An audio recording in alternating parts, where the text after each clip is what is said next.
दोस्तों, यह बात तो आपने सुनी होगी कि कर्मों का फल और भाग्य का लिखा कभी नहीं मिटता। हम अच्छे कर्म और बुरे कर्म नीचे धरती पर करते हैं और हम सोचते हैं कि हमें कोई नहीं देख रहा, लेकिन एक अलौकिक शक्ति है जो हमेशा हम पर नजर रखती है। जैसा बीज बोओगे वैसी ही फसल प्राप्त करोगे। ये कहावत आपने सुनी ही होगी। जैसे आप कर्म करोगे वैसा ही आपको फल भी प्राप्त होगा। लेकिन मेरा एक सवाल है, क्या आप इस बात पर यकीन करते हैं कि जैसा आप कर्म करते हैं वैसा ही आपको फल भी मिलता है? कर्म और फल मनुष्य के जीवन व्यतीत क्रियाओं के अनुसार होता है। तो आइए इस कहानी के माध्यम से समझते हैं। नमस्कार दोस्तों, हमारे चैनल पर आपका दिल से स्वागत है। दोस्तों, ये कहानी बड़ी ही शिक्षाप्रद, महत्वपूर्ण और ज्ञानवर्धक है। मेरा आपसे निवेदन है कि इस वीडियो को शुरू से अंत तक जरूर देखें। दोस्तों, एक घने जंगलों के बीच बसे एक छोटे से गांव में विक्रम नाम का एक किसान रहता था। वह मेहनती था लेकिन लालची भी। अपने कर्मों के लिए हमेशा अपनी किस्मत को दोष देता था। उसने सोचा कि अगर उसे बस एक बार भाग्य का साथ मिल जाए तो वह अपनी मेहनत से बड़ा आदमी बन सकता है।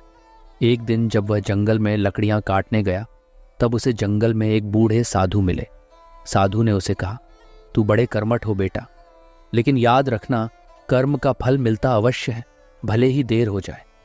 विक्रम ने साधु की बातें अनसुनी कर दी और सोचा कि वे उसे कोई चमत्कार नहीं दे सकते, तो उनसे बात करने का कोई फायदा नहीं।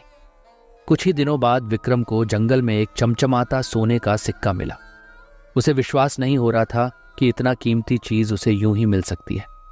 उसने वो सिक्का घर ले जाकर अपने गुप्त स्थान में छिपा दिया और अगले दिन बाजार जाकर उसे बेच दिया। अब उसके पास अच्छी रकम थी जिससे वह बहुत प्रसन्न हुआ। उसने सोचा कि अब उसे मेहनत करने की जरूरत नहीं है और वह जल्दी से अमीर बनने के रास्ते पर निकल पड़ा। समय बीतता गया।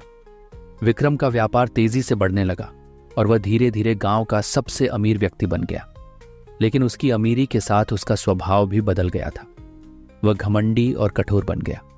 अपने खेतों में काम करने वालों के साथ वह बुरा व्यवहार करने लगा और अपने रिश्तेदारों से दूरी बना ली। सबको लगता था कि उसकी कामयाबी उसके मेहनत की वजह से है, लेकिन उसे अपनी किस्मत का शुक्रगुजार होना चाहिए। एक दिन विक्रम को फिर वही साधु मिले। साधु ने उसकी चमक धमक देखी और मुस्कुराते हुए कहा, अब तो तेरी जिंदगी में सब कुछ अच्छा चल रहा है, लेकिन याद रखना कर्म का फल अवश्य मिलता है। विक्रम ने साधु की बातों का मजाक उड़ाते हुए कहा, आप जैसे साधु बस बातें ही कर सकते हैं। देखिए, मैंने कितनी मेहनत से यह सब कुछ कमाया है। मुझे किसी कर्म का फल नहीं चाहिए। कुछ ही दिनों बाद विक्रम के जीवन में परेशानियां शुरू हो गईं। सबसे पहले उसके खेतों में सूखा पड़ गया, जिससे उसकी फसलें पूरी तरह से बर्बाद हो गईं। उसके बाद उसके व्यापार में भी भारी घाटा होने लगा। उसने जो सोने का सिक्का पाया था उसके बारे में कुछ लोगों को पता चल गया और धीरे धीरे लोगों को उसके गलत रास्ते पर चलने की बात भी मालूम हो गई। अब विक्रम अकेला पड़ गया था। जिन लोगों के साथ उसने बुरा व्यवहार किया था वे सब उससे किनारा कर चुके थे। उसे अपने कर्मों की सजा मिलने लगी थी। उसकी हालत इतनी खराब हो गई थी कि उसे खाने के लाले पड़ गए थे। उसी जंगल में एक दिन फिर से विक्रम को वही साधु मिले। इस बार वह साधु के चरणों में गिर गया और बोला, मुझे माफ कर दो बाबा, मैंने बहुत बुरे कर्म किए हैं और आज मुझे उनके फल मिल रहे हैं। साधु ने उसकी बात सुनते हुए कहा, बेटा, कर्म का फल अवश्य मिलता है, लेकिन हर किसी को सुधरने का अवसर भी मिलता है।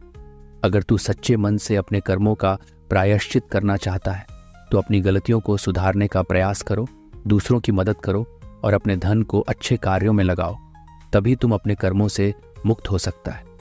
विक्रम ने साधु की बातों का अनुसरण करने का प्रण लिया।